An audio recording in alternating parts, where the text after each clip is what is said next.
bonjour, juste pour vous confirmer, nous sommes déjà en préparation, nous serons ici au théâtre de Bourato à Machakin. Donc nous allons célébrer Dieu.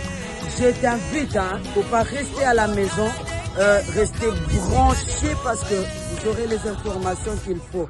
Yahweh, lokumongo ya yo papa. Toko yako sopa na mabele to pesa yo lokumbuwe kosia yo bonama